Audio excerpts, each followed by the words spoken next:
1947 को अदाकारा जूही चावला की वालदा अपने वालिद को छोड़कर इंडिया चली गईं। इनके जो नाना थे जूही चावला के, वो इंडिया नहीं गए, सारी जिंदगी पाकिस्तान रहे। ये बेहरा शहर में हम आगे हैं और ये वही शहर है जहां जूही चावला के नाना जेसी आनंद और इनकी वालदा मूना चावला ने जन्म लिया था। और जूही चावला की पैदाइश लुधियाना इंडिया में हुई थी।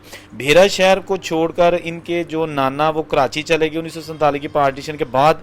कराची जाकर उन्होंने फिल्में बनानी शुरू कर दी और बहुत ही एक अच्छी फिल्में बनाई। और सबसे मशहूर उनकी जो फिल्म थी जिसका ये गाना था, शाहे मदीना शाहे मदीना, ये भी 50 की दिहाई में एक हिंदू फिल्म साज जेसी आनंद, जो कि जूही चावला के नाना है, नूरे इस्लाम फिल्म एक हिंदू डायरेक्टर ने बनाई थी और कामयाबी के झंडे गाड़ दिए। ये एक कट्टर हिंदू लेकिन एक मुहिब्बे वतन पाकिस्तानी थे, क्योंकि इन्होंने अपनी बेटी यानी कि जूही चावला की वालदा को तो इंडिया जाने दिया। इनके खानदान के दूसरे लोग भी चले गए, लेकिन इन्होंने कहा था कि मैं किसी सूरत पाकिस्तान छोड़कर नहीं जाऊंगा।